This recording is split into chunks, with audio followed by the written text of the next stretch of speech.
شہادت حق، امت مسلمہ کا فرض اور مقصد وجود۔ یہ تقریر 30 دسمبر 1946 کو جماعت اسلامی لاہور کمشنری کے اجتماع میں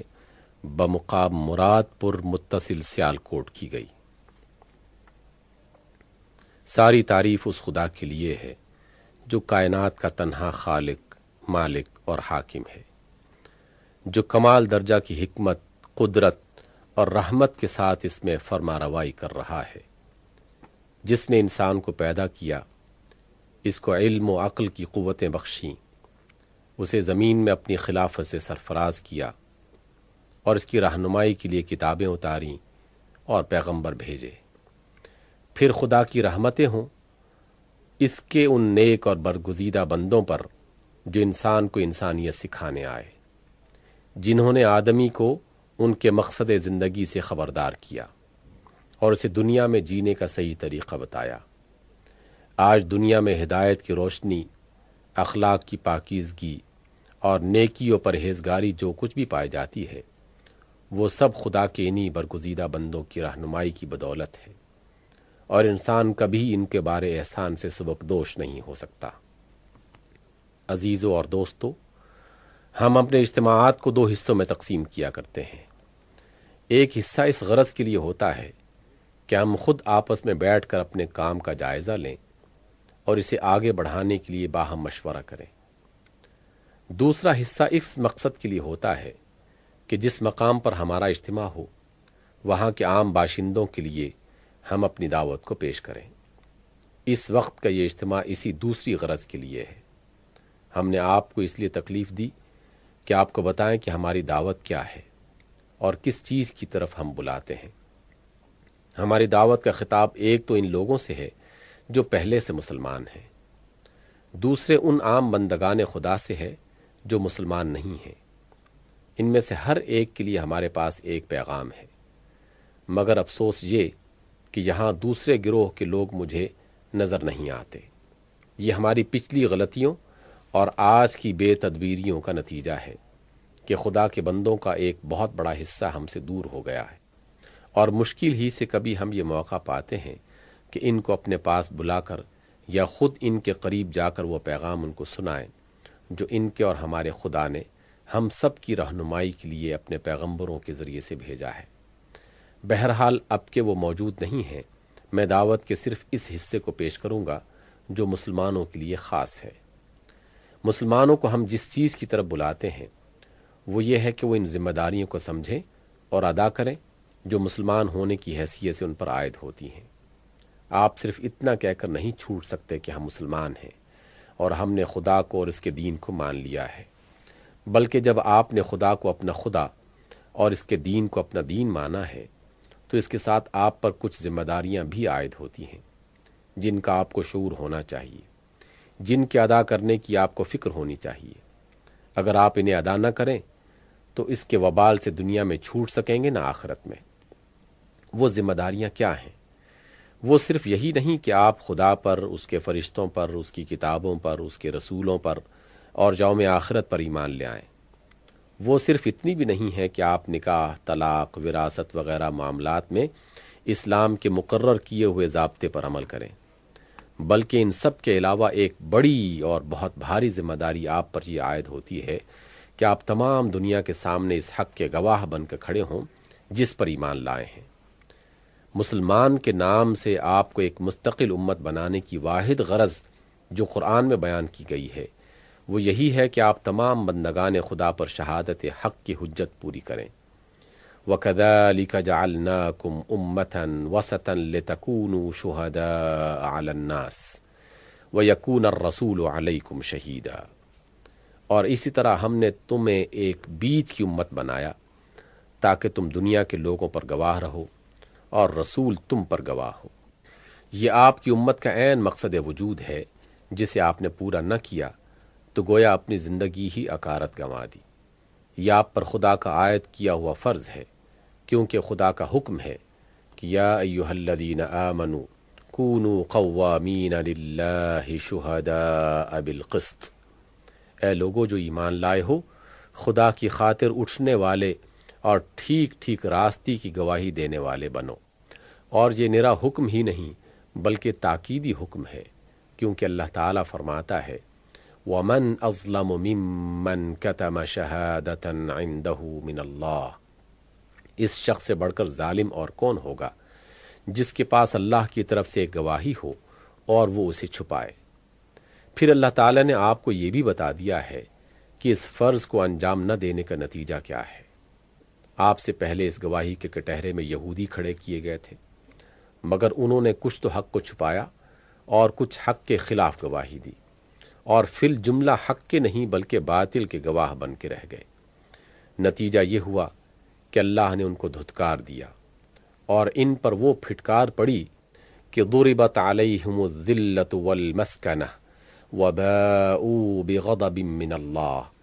ذلت و خواری اور پستی و بدحالی ان پر مسلط ہو گئی اور وہ اللہ کے غضب میں گھر گئے۔ یہ شہادت جس کی ذمہ داری آپ پر ڈالی گئی ہے، اس سے مراد یہ ہے کہ جو حق آپ کے پاس ہے، جو صداقت آپ پر منکشف کی گئی ہے، آپ دنیا کے سامنے اس کے حق اور صداقت ہونے پر اور اس کے راہ راست ہونے پر گواہی دیں، ایسی گواہی جو اس کے حق اور راستی ہونے کو مبرہن کر دے اور دنیا کے لوگوں پر دین کی حجت پوری کر دے۔ اسی شہادت کے لیے انبیاء علیہ الصلاۃ والسلام دنیا میں بھیجے گئے تھے اور اس کا ادا کرنا ان پر فرض تھا۔ پھر یہی شہادت تمام انبیاء کے بعد ان کی امتوں پر فرض ہوتی رہی، اور اب خاتم النبیین صلی اللہ علیہ وسلم کے بعد یہ فرض امت مسلمہ پر بحیثیت مجموعی اسی طرح عائد ہوتا ہے جس طرح حضور صلی اللہ علیہ وسلم پر آپ کی زندگی میں شخصی حیثیت سے عائد تھا۔ اس گواہی کی اہمیت کا اندازہ اس سے کیجئے کہ نوع انسانی کے لیے اللہ تعالیٰ نے باز پرس اور جزا و سزا کا جو قانون مقرر کیا ہے، اس کی ساری بنیاد اسی گواہی پر ہے۔ اللہ تعالیٰ حکیم و رحیم اور قائم بالقسط ہے۔ اس کی حکمت و رحمت اور اس کے انصاف سے یہ بعید ہے کہ لوگوں کو اس کی مرضی نہ معلوم ہو اور وہ انہیں اس بات پر پکڑے کہ وہ اس کی مرضی کے خلاف چلے۔ لوگ نہ جانتے ہوں کہ راہ راست کیا ہے اور وہ ان کی کجروی پر ان سے مواخذہ کرے۔ لوگ اس سے بے خبر ہوں کہ ان سے کس چیز کی باز پرس ہونی چاہیے اور وہ انجانی چیز کی ان سے باز پرس کرے۔ اس لیے اللہ تعالیٰ نے آفرینش کی ابتدا ہی ایک پیغمبر سے کی اور پھر وقتاً فوقتاً بے شمار پیغمبر بھیجے تاکہ وہ نوع انسانی کو خبردار کریں کہ تمہارے معاملے میں تمہارے خالق کی مرضی یہ ہے، تمہارے لیے دنیا میں زندگی بسر کرنے کا صحیح طریقہ یہ ہے، یہ رویہ ہے جس سے تم اپنے مالک کی رضا کو پہنچ سکتے ہو، یہ کام ہے جن سے تم کو بچنا چاہیے اور یہ امور ہیں جن کی تم سے باز پرس کی جائے گی۔ یہ شہادت جو اللہ تعالیٰ نے اپنے پیغمبروں سے دلوائی، اس کی غرض سے قرآن مجید میں صاف صاف یہی بتائی گئی ہے کہ لوگوں کو اللہ پر یہ حجت قائم کرنے کا موقع باقی نہ رہے کہ ہم بے خبر تھے اور آپ ہمیں اس چیز پر پکڑتے ہیں جس سے ہم کو خبردار نہ کیا گیا تھا۔ رسلا مبشرین ومنذرین لئلا یکون للناس علی اللہ حجہ بعد الرسل وکان اللہ عزیزا حکیما، رسول خوشخبری دینے والے اور ڈرانے والے بنا کر بھیجے گئے تاکہ ان کو مبعوث کر دینے کے بعد لوگوں کے پاس اللہ کے مقابلے میں کوئی حجت نہ رہے۔ اس طرح اللہ تعالیٰ نے لوگوں کی حجت اپنے اوپر سے اتار کر پیغمبروں پر ڈال دی، اور پیغمبر اس اہم ذمہ داری کے منصب پر کھڑے کر دیے گئے کہ اگر وہ شہادت حق کا ٹھیک ٹھیک حق ادا نہ کریں تو لوگ اپنے اعمال پر خود باز پرس کے مستحق ہوں، اور اگر ان کی طرف سے ادائے شہادت میں کوتاہی ہو تو لوگوں کی گمراہی و کجروی کا مواخذہ پیغمبروں سے کیا جائے۔ دوسرے الفاظ میں پیغمبروں کے منصب کی نزاکت یہ تھی کہ یا تو وہ حق کی شہادت ٹھیک ٹھیک ادا کر کے لوگوں پر حجت قائم کریں، ورنہ لوگوں کی حجت الٹی ان پر قائم ہوئی جاتی تھی کہ خدا نے حقیقت کا جو علم آپ حضرات کو دیا تھا وہ آپ نے ہمیں نہ پہنچایا، اور جو صحیح طریقے زندگی اس نے آپ کو بتایا تھا وہ آپ نے ہمیں نہ بتایا۔ یہی وجہ ہے کہ انبیاء علیہ الصلاۃ والسلام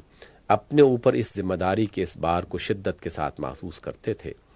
اور اسی بنا پر انہوں نے اپنی طرف سے حق کی شہادت ادا کرنے اور لوگوں پر حجت تمام کرنے کی جان توڑ کوششیں کی۔ پھر انبیاء کے ذریعے سے جن لوگوں نے حق کا علم اور ہدایت کا راستہ پایا وہ ایک امت بنائے گئے،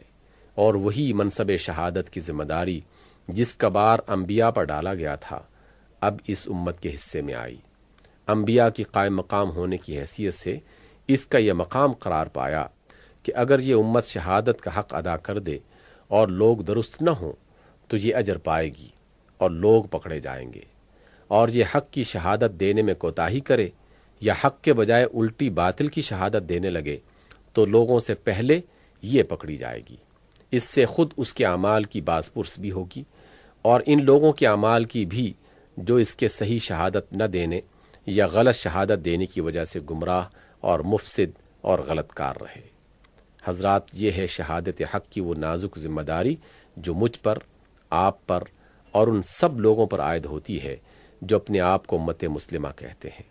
اور جن کے پاس خدا کی کتاب اور ان کے انبیاء کی ہدایت پہنچ چکی ہے۔ اب دیکھیے کہ اس شہادت کے ادا کرنے کا طریقہ کیا ہے۔ شہادتیں دو طرح کی ہوتی ہیں، ایک قولی شہادت، دوسرے عملی شہادت۔ قولی شہادت کی صورت یہ ہے کہ ہم زبان اور قلم سے دنیا پر اس حق کو واضح کریں جو انبیاء کے ذریعے سے ہمیں پہنچا ہے۔ سمجھانے اور دل نشین کرنے کے جتنے طریقے ممکن ہیں ان سب سے کام لے کر تبلیغ و دعوت اور نشر و اشاعت کے جتنے ذرائع ممکن ہیں ان سب کو استعمال کر کے علوم و فنون نے جس قدر مواد فراہم کیا ہے وہ سب اپنے ہاتھ میں لے کر ہم دنیا کو اس دین کی تعلیم سے روشناس کریں جو خدا نے انسان کے لیے مقرر کیا ہے، فکر و اعتقاد میں، اخلاق و سیرت میں، تمدن و معاشرت میں، کسب معاش اور لین دین میں، قانون اور نظم عدالت میں، سیاست اور تدبیر مملکت میں، اور بین الاقوامی معاملات کے تمام دوسرے پہلوؤں میں اس دین نے انسان کی رہنمائی کے لیے جو کچھ پیش کیا ہے اسے ہم خوب کھول کھول کر بیان کریں، دلائل اور شواہد سے اس کا حق ہونا ثابت کریں، اور جو کچھ اس کے خلاف ہے اس پر معقول تنقید کر کے بتائیں کہ اس میں کیا خرابی ہے۔ اس قولی شہادت کا حق ادا نہیں ہو سکتا جب تک کہ امت مجموعی طور پر ہدایت خلق کے لیے اسی طرح فکر مند نہ ہو جس طرح انبیاء علیہ الصلاۃ والسلام انفرادی طور پر اس کے لیے فکر مند رہا کرتے تھے۔ یہ حق ادا کرنے کے لیے ضروری ہے کہ یہ کام ہماری تمام اجتماعی کوششوں اور قومی سعی و جہد کا مرکزی نقطہ ہو۔ ہم اپنے دل و دماغ کی ساری قوتیں اور اپنے سارے وسائل و ذرائع اس پر لگا دیں۔ ہمارے تمام کاموں میں یہ مقصد لازماً ملحوظ رہے، اور اپنے درمیان سے کسی ایسی آواز کے اٹھنے کو تو کسی حال میں ہم برداشت ہی نہ کریں جو حق کے خلاف شہادت دینے والی ہو۔ رہی عملی شہادت تو اس کا مطلب یہ ہے کہ ہم اپنی زندگی میں ان اصولوں کا عملاً مظاہرہ کریں جن کو ہم حق کہتے ہیں۔ دنیا صرف ہماری زبان ہی سے ان کی صداقت کا ذکر نہ سنے بلکہ خود اپنی آنکھوں سے ہماری زندگی میں ان کی خوبیوں اور برکتوں کا مشاہدہ کر لے۔ وہ ہمارے برتاؤ میں اس شیرینی کا ذائقہ چکھ لے جو ایمان کی حلاوت سے انسان کے اخلاق و معاملات میں پیدا ہوتی ہے۔ وہ خود دیکھ لے کہ اس دین کی رہنمائی سے اچھے انسان بنتے ہیں، کیسی عادل سوسائٹی تیار ہوتی ہے، کیسی صالح معاشرت وجود میں آتی ہے، کس قدر ستھرا اور پاکیزہ تمدن پیدا ہوتا ہے، کیسے صحیح خطوط پر علوم و آداب اور فنون کا نشو و نما ہوتا ہے، کیسا منصفانہ، ہمدردانہ اور بے نظا معاشی تعاون رونما ہوتا ہے، انفرادی و اجتماعی زندگی کا ہر پہلو کس طرح سدھر جاتا ہے، سنور جاتا ہے اور بھلائیوں سے مالا مال ہو جاتا ہے۔ اس شہادت کا حق صرف اس طرح ادا ہو سکتا ہے کہ ہم فردن بھی اور قومی حیثیت سے بھی اپنے دین کی حقانیت پر مجسم شہادت بن جائیں۔ ہمارے افراد کا کردار اس کی صداقت کا ثبوت دے، ہمارے گھر اس کی خوشبو سے مہکیں، ہماری دکانیں اور ہمارے کارخانے اس کی روشنی سے جگمگائیں، ہمارے ادارے اور ہمارے مدرسے اس کے نور سے منور ہوں، ہمارا لٹریچر اور ہماری صحافت اس کی خوبیوں کی صنعت پیش کرے، ہماری قومی پالیسی اور اجتماعی سعی و جہد اس کے برحق ہونے کی روشن دلیل ہو۔ غرض ہم سے جہاں اور جس حیثیت میں بھی کسی شخص یا قوم کو سابقہ پیش آئے وہ ہمارے شخصی اور قومی کردار میں اس بات کا ثبوت پالے کہ جن اصولوں کو ہم حق کہتے ہیں وہ واقعی حق ہیں، اور ان سے فی الواقع انسانی زندگی اصلح اور اعلیٰ و ارفع ہو جاتی ہے۔ پھر یہ بھی عرض کروں کہ اس شہادت کی تکمیل اگر ہو سکتی ہے تو صرف اس وقت جب کہ ایک اسٹیٹ انہی اصولوں پر قائم ہو جائے اور پورے دین کو عمل میں لا کر اپنے عدل و انصاف سے، اپنے اصلاحی پروگرام سے، اپنے حسن انتظام سے، اپنے امن سے، اپنے باشندوں کی فلاح و بہبود سے، اپنے حکمرانوں کی نیک سیرت سے، اپنی صالح داخلی سیاست سے، اپنی راست بازانہ خارجی پالیسی سے، اپنی شریفانہ جنگ سے اور اپنی وفادارانہ صلح سے ساری دنیا کے سامنے اس بات کی شہادت دے کہ جس دین نے اس اسٹیٹ کو جنم دیا ہے وہ در حقیقت انسانی فلاح کا ضامن ہے اور اس کی پیروی میں نوع انسانی کی بھلائی ہے۔ یہ شہادت جب قولی شہادت کے ساتھ مل جائے تب وہ ذمہ داری پوری طرح ادا ہو جاتی ہے جو امت مسلمہ پر ڈالی گئی ہے۔ تب نوع انسانی پر بالکل اتمام حجت ہو جاتا ہے۔ تب ہی ہماری امت اس قابل ہو سکتی ہے کہ آخرت کی عدالت میں نبی صلی اللہ علیہ وسلم کے بعد کھڑی ہو کر شہادت دے سکے کہ جو کچھ حضور صلی اللہ علیہ وسلم نے ہم کو پہنچایا تھا وہ ہم نے لوگوں تک پہنچا دیا، اور اس پر بھی جو لوگ راہ راست پر نہ آئے وہ اپنی کج روی کے خود ذمہ دار ہیں۔ حضرات، یہ تو وہ شہادت ہے جو مسلمان ہونے کی حیثیت سے ہمیں قول و عمل میں دینی چاہیے تھی، مگر اب دیکھیے کہ آج ہم فی الواقع شہادت دے کیا رہے ہیں۔ پہلے قولی شہادت کا جائزہ لیجیے۔ ہمارے اندر ایک بہت ہی قلیل گروہ ایسا ہے جو کہیں انفرادی طور پر زبان و قلم سے اسلام کی شہادت دیتا ہے، اور اس میں بھی ایسے لوگ شاید انگلیوں پر گنے جا سکتے ہوں جو اس شہادت کو اس طرح ادا کر رہے ہیں جیسا اس کے ادا کرنے کا حق ہے۔ اس قلیل گروہ کو اگر آپ الگ کر لیں تو آپ دیکھیں گے کہ مسلمانوں کی عام شہادت اسلام کے حق میں نہیں ہے بلکہ اس کے خلاف جا رہی ہے۔ ہمارے ذمہ دار شہادت دے رہے ہیں کہ اسلام کا قانون وراثت غلط ہے اور جاہلیت کے رواج صحیح ہیں۔ ہمارے وکیل اور جج اور مجسٹریٹ شہادت دے رہے ہیں کہ اسلام کے سارے ہی قوانین غلط ہیں بلکہ اسلامی قانون کا بنیادی نظریہ ہی قابل قبول نہیں ہے۔ صحیح صرف وہ قوانین ہیں جو انسان نے وضع کیے ہیں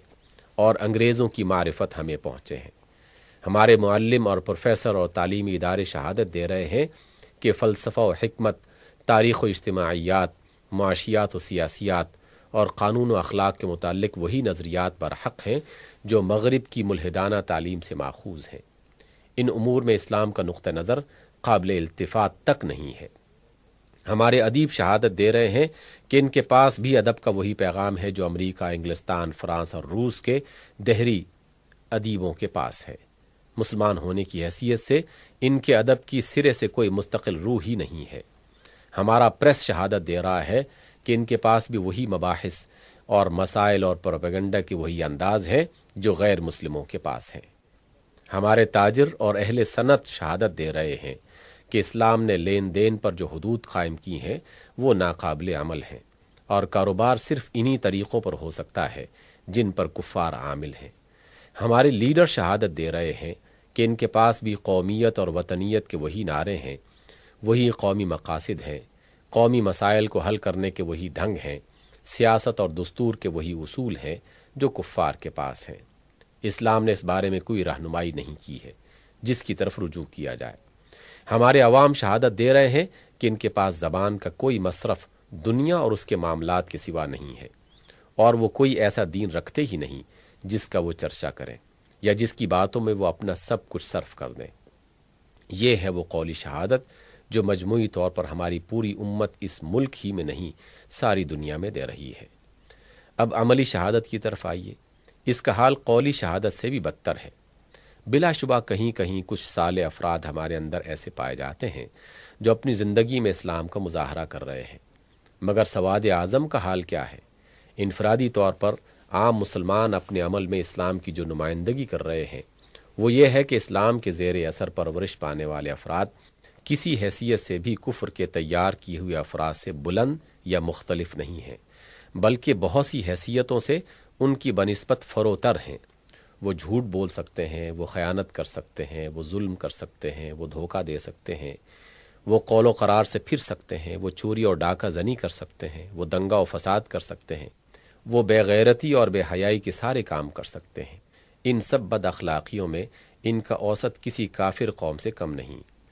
پھر ہماری معاشرت، ہمارا رہن سہن، ہمارے رسم و رواج، ہماری تقریبات، ہمارے میلے اور عرس، ہمارے جلسے اور جلوس، غرض ہماری اجتماعی زندگی کا کوئی پہلو ایسا نہیں ہے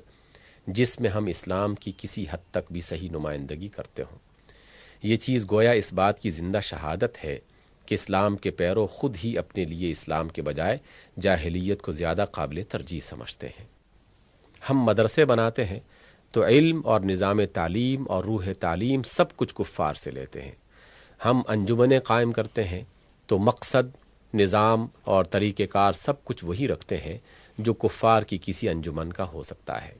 ہماری پوری قوم بحیثیت مجموعی کوئی جد و جہد کرنے اٹھتی ہے تو اس کا مطالبہ، اس کی جد و جہد کا طریقہ، اس کی جمعیت کا دستور و نظام، اس کی تجویزیں، تقریریں اور بیانات سب کچھ ہو بہو کافر قوموں کی جد و جہد کا چربہ ہوتا ہے۔ حد یہ ہے کہ جہاں ہماری آزاد یا نیم آزاد حکومتیں موجود ہیں، وہاں بھی ہم نے اساس حکومت، نظام حکومت اور مجموعہ قوانین کفار سے لے لیا ہے۔ اسلام کا قانون بعض حکومتوں میں صرف پرسنل لا کی حد تک رہ گیا ہے اور بعض نے اس کو بھی ترمیم کیے بغیر نہیں چھوڑا۔ حال میں ایک انگریز مصنف لارنس براون نے اپنی کتاب دی پراسپیکٹس آف اسلام میں طعنہ دیا ہے کہ ہم نے جب ہندوستان میں اسلام کے دیوانی اور فوجداری قوانین کو دقیانوسی اور ناقابل عمل سمجھ کر منسوخ کیا تھا اور مسلمانوں کے لیے صرف ان کے پرسنل لا کو رہنے دیا تھا، تو مسلمانوں کو یہ سخت ناگوار ہوا تھا، کیونکہ اس طرح ان کی پوزیشن وہی ہو جاتی تھی جو کبھی اسلام کی حکومت میں ذمیوں کی تھی۔ لیکن اب صرف یہی نہیں کہ ہندوستان کے مسلمانوں نے اسے پسند کر لیا ہے، بلکہ خود مسلمان حکومتوں نے بھی اس معاملے میں ہماری تقلید کی ہے۔ ترکی اور البانیہ نے تو اس سے تجاوز کر کے قوانین نکاح و طلاق و وراثت تک میں بھی ہمارے معیارات کے مطابق اصلاحات کر دی ہیں۔ اب یہ بات کھل گئی ہے کہ مسلمانوں کا یہ تصور کہ قانون کا ماخذ ارادہ الہی ہے، ایک مقدس افسانے سے زیادہ کچھ نہ تھا۔ یہ ہے وہ عملی شہادت جو تمام دنیا کے مسلمان تقریباً متفق ہو کر اسلام کے خلاف دے رہے ہیں۔ ہم زبان سے خواہ کچھ کہیں، مگر ہمارا اجتماعی عمل گواہی دے رہا ہے کہ اس دین کا کوئی طریقہ ہمیں پسند نہیں اور اس کے کسی قانون میں ہم اپنی فلاح و نجات نہیں پاتے۔ یہ کتمان حق اور شہادت زور جس کا ارتکاب ہم کر رہے ہیں، اس کا انجام بھی ہمیں وہی کچھ دیکھنا پڑا ہے جو ایسے سخت جرم کے لیے قانون الہی میں مقرر ہے۔ جب کوئی قوم خدا کی نعمت کو ٹھکراتی ہے اور اپنے خالق سے غداری کرتی ہے تو خدا دنیا میں بھی عذاب دیتا ہے اور آخرت میں بھی۔ یہودیوں کے معاملے میں خدا کی یہ سنت پوری ہو چکی ہے اور اب ہم مجرموں کے کٹہرے میں کھڑے ہیں۔ خدا کو یہود سے کوئی ذاتی پرخاش نہ تھی کہ وہ صرف انہی کو اس جرم کی سزا دیتا، اور ہمارے ساتھ اس کی کوئی رشتہ داری نہیں کہ ہم اسی جرم کا ارتکاب کریں اور سزا سے بچ جائیں۔ حقیقت یہ ہے کہ ہم حق کی شہادت دینے میں جتنی کوتاہی کرتے رہیں گے اور باطل کی شہادت ادا کرنے میں ہمارا قدم جس رفتار سے آگے بڑھا ہے، ٹھیک اسی رفتار سے ہم گرتے چلے گئے ہیں۔ پچھلی ایک ہی صدی کے اندر مراکش سے لے کر شرق الہند تک ملک کے ملک ہمارے ہاتھ سے نکل گئے۔ مسلمان قومیں ایک ایک کر کے مغلوب اور محکوم ہوتی چلی گئیں۔ مسلمان کا نام فخر و عزت کا نام نہ رہا، بلکہ ذلت و مسکنت اور پسماندگی کا نشان بن گیا۔ دنیا میں ہماری کوئی آبرو باقی نہ رہی۔ کہیں ہمارا قتل عام ہوا، کہیں ہم گھر سے بے گھر کیے گئے، کہیں ہم کو سوء العذاب کا مزہ چکھایا گیا اور کہیں ہم کو چاکری اور خدمت گاری کے لیے زندہ رکھا گیا۔ جہاں مسلمانوں کی اپنی حکومتیں باقی رہ گئیں، وہاں بھی انہوں نے شکستوں پر شکستیں کھائیں، اور آج ان کا حال یہ ہے کہ بیرونی طاقتوں کے خوف سے لرز رہے ہیں۔ حالانکہ اگر وہ اسلام کی قولی و عملی شہادت دینے والے ہوتے تو کفر کے علمبردار ان کے خوف سے کانپ رہے ہوتے۔ دور کیوں جائیے، خود ہندوستان میں اپنی حالت دیکھ لیجئے۔ ادائے شہادت میں جو کوتاہی آپ نے کی، بلکہ الٹی خلاف حق شہادت جو آپ اپنے قول و عمل سے دیتے رہے،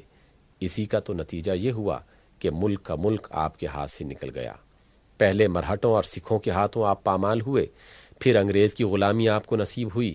اور اب پچھلی پامالیوں سے بڑھ کر پامالیاں آپ کے سامنے آ رہی ہیں۔ آج آپ کے سامنے سب سے بڑا سوال اکثریت و اقلیت کا ہے،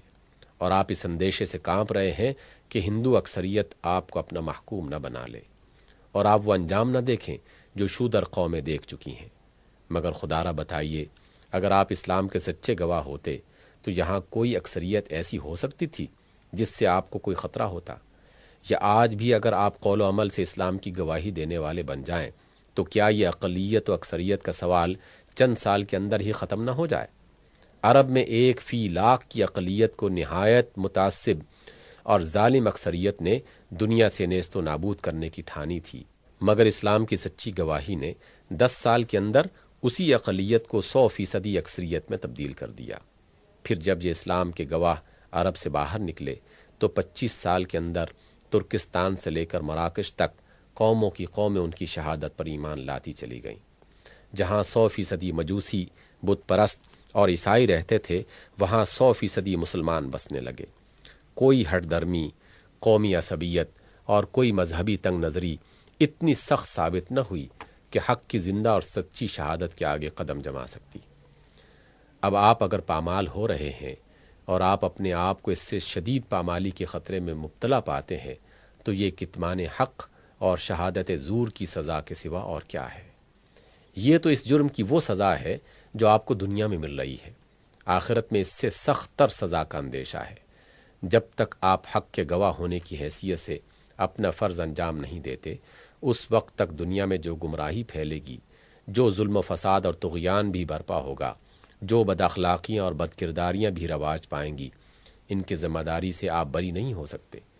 آپ اگر ان برائیوں کے پیدا کرنے کے ذمہ دار نہیں ہیں تو ان کی پیدائش کے اسباب باقی رکھنے اور انہیں پھیلنے کی اجازت دینے کے ذمہ دار ضرور ہیں۔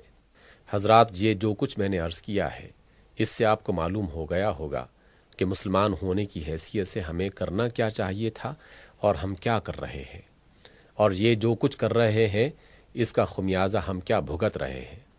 اس پہلو سے اگر آپ حقیقت معاملہ پر نگاہ ڈالیں گے تو یہ بات خود ہی آپ پر کھل جائے گی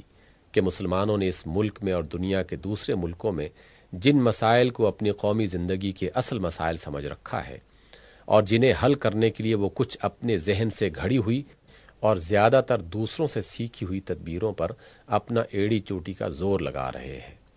فی الواقع ان میں سے کوئی بھی ان کا اصل مسئلہ نہیں ہے،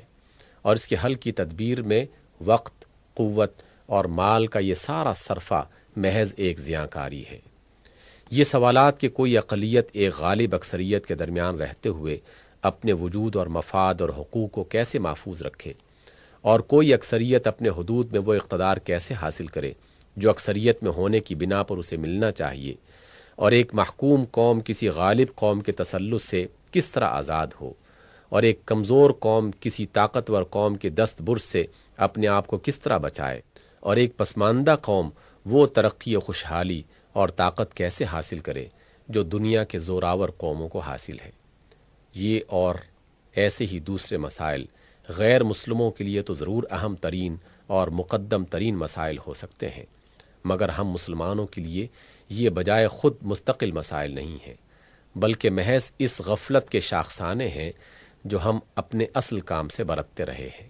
اور آج تک برتتے جا رہے ہیں۔ اگر ہم نے وہ کام کیا ہوتا تو آج اتنے بہت سے پیچیدہ اور پریشان کن مسائل کا یہ جنگل ہمارے لیے پیدا ہی نہ ہوا ہوتا، اور اگر اب بھی اس جنگل کو کاٹنے میں اپنی قوتیں صرف کرنے کے بجائے ہم اس کام پر اپنی ساری توجہ اور سعی مبذول کر دیں تو دیکھتے ہی دیکھتے نہ صرف ہمارے لیے بلکہ ساری دنیا کے لیے پریشان کن مسائل کا یہ جنگل خود بخود صاف ہو جائے، کیونکہ دنیا کی صفائی و اصلاح کے ذمہ دار ہم تھے۔ ہم نے اپنا فرض منصبی ادا کرنا چھوڑا تو دنیا خاردار جنگلوں سے بھر گئی، اور ان کا سب سے زیادہ پرخار حصہ ہمارے نصیب میں لکھا گیا۔ افسوس ہے کہ مسلمانوں کے مذہبی پیشوا اور سیاسی رہنما اس معاملے کو سمجھنے کی کوشش نہیں کرتے، اور ہر جگہ ان کو یہی باور کرائے جا رہے ہیں کہ تمہارے اصل مسائل وہی اقلیت و اکثریت اور آزادی وطن اور تحفظ قوم اور مادی ترقی کے مسائل ہیں۔ نیز یہ حضرات ان مسائل کے حل کی تدبیریں بھی مسلمانوں کو وہی کچھ بتا رہے ہیں جو انہوں نے غیر مسلموں سے سیکھی ہیں، لیکن میں جتنا خدا کی ہستی پر یقین رکھتا ہوں اتنا ہی مجھے اس بات پر بھی یقین ہے کہ یہ آپ کی بالکل غلط رہنمائی کی جا رہی ہے، اور ان راہوں پر چل کر آپ کبھی اپنی فلاح کی منزل کو نہ پہنچ سکیں گے۔ میں آپ کا سخت بدخواہ ہوں گا اگر لاگ لپیٹ کے بغیر آپ کو صاف صاف نہ بتا دوں کہ آپ کی زندگی کا اصل مسئلہ کیا ہے۔ میرے علم میں آپ کا حال اور آپ کا مستقبل معلق ہے اس سوال پر کہ آپ اس ہدایت کے ساتھ کیا معاملہ کرتے ہیں جو آپ کو خدا کے رسول صلی اللہ علیہ وسلم کی معرفت پہنچی ہے، جس نسبت سے آپ کو مسلمان کہا جاتا ہے اور جس کے تعلق سے آپ خواہ چاہیں یا نہ چاہیں بہرحال دنیا میں اسلام کے نمائندے قرار پائے ہیں۔ اگر آپ اس کی صحیح پیروی کریں اور اپنے قول و عمل سے اس کی سچی شہادت دیں اور آپ کے اجتماعی کردار میں بھی پورے اسلام کا ٹھیک ٹھیک مظاہرہ ہونے لگے تو آپ دنیا میں سربلند اور آخرت میں سرخرو ہو کر رہیں گے۔ خوف اور حزن، ذلت اور مسکنت، مغلوبی اور محکومی کی یہ سیاہ بادل جو آپ پر چھائے ہوئے ہیں چند سال کے اندر چھٹ جائیں گے۔ آپ کی دعوت حق اور سیرت صالحہ دلوں کو اور دماغوں کو متاثر کرتی چلی جائے گی۔ آپ کی ساکھ اور دھاک دنیا پر بیٹھتی جائے گی۔ انصاف کی امیدیں آپ سے وابستہ کی جائیں گی۔ بھروسہ آپ کی امانت و دیانت پر کیا جائے گا۔ سند آپ کے قول کی لائی جائے گی۔ بھلائی کی توقعات آپ سے باندھی جائیں گی۔ ائمہ کفر کی کوئی ساکھ آپ کے مقابلے میں باقی نہ رہ جائے گی۔ ان کے تمام فلسفے اور سیاسی و معاشی نظریے آپ کی سچائی اور راست روی کے مقابلے میں جھوٹے ملمہ ثابت ہوں گے۔ جو طاقتیں آج ان کے کیمپ میں نظر آ رہی ہیں ٹوٹ ٹوٹ کر اسلام کے کیمپ میں آتی چلی جائیں گی، حتیٰ کہ ایک وقت وہ آئے گا جب کمیونزم خود ماسکو میں اپنے بچاؤ کے لیے پریشان ہوگا۔ سرمایہ دارانہ ڈیموکریسی خود واشنگٹن اور نیو یارک میں اپنے تحفظ کے لیے لرزہ بر اندام ہوگی۔ مادہ پرستانہ الحاد خود لندن اور پیرس کی یونیورسٹیوں میں جگہ پانے سے عاجز ہوگا۔ نسل پرستی اور قوم پرستی خود برہمنوں اور جرمنوں میں اپنے معتقد نہ پا سکے گی، اور یہ آج کا دور صرف تاریخ میں ایک داستان عبرت کی حیثیت سے باقی رہ جائے گا کہ اسلام جیسی عالمگیر و جہاں کشا طاقت کے نام لیوا کبھی اتنے بے وقوف ہو گئے تھے کہ عصائے موسیٰ بغل میں تھا اور لاٹھیوں اور رسیوں کو دیکھ کر کانپ رہے تھے۔ یہ مستقبل تو آپ کا اس صورت میں ہے جب کہ آپ اسلام کے مخلص پیرو اور سچے گواہ ہوں۔ لیکن اس کے برعکس اگر آپ کا رویہ یہی رہا کہ خدا کی بھیجی ہوئی ہدایت پر بار بنے رہے، نہ خود ان سے مستفید ہوتے ہیں نہ دوسروں کو اس کا فائدہ پہنچنے دیتے ہیں، اپنے آپ کو مسلمان کہہ کر نمائندت اسلام کے بنے ہوئے ہیں، مگر اپنے مجموعی قول و عمل سے شہادت زیادہ تر جاہلیت، شرک، دنیا پرستی اور اخلاقی بے قیدی کی دے رہے ہیں۔ خدا کی کتاب طاق پر رکھی ہوئی ہے اور رہنمائی کے لیے ہر امام کفر اور ہر منبع ضلالت کی طرف رجوع کیا جا رہا ہے۔ دعویٰ خدا کی بندگی کا ہے اور بندگی ہر شیطان اور طاغوت کی جا رہی ہے۔ دوستی اور دشمنی نفس کے لیے ہے اور فریق دونوں صورتوں میں اسلام کو بنایا جا رہا ہے، اور اسی طرح اپنی زندگی کو بھی اسلام کی برکتوں سے محروم رکھا گیا ہے، اور دنیا کو بھی اس کی طرف راغب کرنے کے بجائے الٹا متنفر کر رہے ہیں، اور بعید نہیں کہ مستقبل اس حال سے بھی بدتر ہو۔ اسلام کا لیبل اتار کر کھلم کھلا کفر اختیار کر لیجئے تو کم از کم آپ کی دنیا تو ویسی ہی بن جائے گی جیسی امریکہ، روس اور برطانیہ کی ہے۔ لیکن مسلمان ہو کر نامسلمان بنے رہنا اور خدا کے دین کی جھوٹی نمائندگی کر کے دنیا کے لیے بھی ہدایت کا دروازہ بند کر دینا وہ جرم ہے جو آپ کو دنیا میں بھی پنپنے نہ دے گا۔ اس جرم کی سزا جو قرآن میں لکھی ہوئی ہے، جس کا زندہ ثبوت یہودی قوم آپ کے سامنے موجود ہے، اس کو آپ ٹال نہیں سکتے۔ خواہ متحدہ قومیت کے احون البلیتین کو اختیار کریں یا اپنی الگ قومیت منوا کر وہ سب کچھ حاصل کر لیں جو مسلم قوم پرستی حاصل کرنا چاہتی ہے، اس کے ٹلنے کی صورت صرف یہی ہے کہ اس جرم سے باز آ جائیے۔ اب میں چند الفاظ میں آپ کو بتائے دیتا ہوں کہ ہم کس غرض کے لیے اٹھے ہیں۔ ہم سب ان لوگوں کو جو اسلام کو اپنا دین مانتے ہیں یہ دعوت دیتے ہیں کہ وہ اس دین کو واقعی اپنا دین بنائیں، اس کو انفرادی طور پر ہر مسلمان اپنی ذاتی زندگی میں بھی قائم کرے اور اجتماعی طور پر پوری قوم اپنی قومی زندگی میں بھی نافذ کرنے کے لیے تیار ہو جائے۔ ہم ان سے کہتے ہیں کہ آپ اپنے گھروں میں، اپنے خاندان میں، اپنی سوسائٹی میں، اپنی تعلیم گاہوں میں، اپنے ادب اور صحافت میں، اپنے کاروبار اور معاشی معاملات میں، اپنی انجمنوں اور قومی اداروں میں اور بحیثیت مجموعی اپنی قومی پالیسی میں عملاً اسے قائم کریں اور اپنے قول و عمل سے دنیا کے سامنے اس کی سچی گواہی دیں۔ ہم ان سے کہتے ہیں کہ مسلمان ہونے کی حیثیت سے تمہاری زندگی کا اصل مقصد اقامت دین اور شہادت حق ہے۔ اس لیے تمہاری تمام سعی و عمل کا مرکز و محور اسی چیز کو ہونا چاہیے۔ ہر اس بات اور کام سے دستکش ہو جاؤ جو اس کی ضد ہو اور جس سے اسلام کی غلط نمائندگی ہوتی ہو۔ اسلام کو سامنے رکھ کر اپنے پورے قولی اور عملی رویے پر نظر ثانی کرو اور اپنی تمام کوششیں اس راہ میں لگا دو کہ دین پورا کا پورا عملاً قائم ہو جائے، اس کی شہادت تمام ممکن طریقوں سے ٹھیک ٹھیک ادا کر دی جائے اور اس کی طرف دنیا کو ایسی دعوت دی جائے جو اتمام حجت کے لیے کافی ہو۔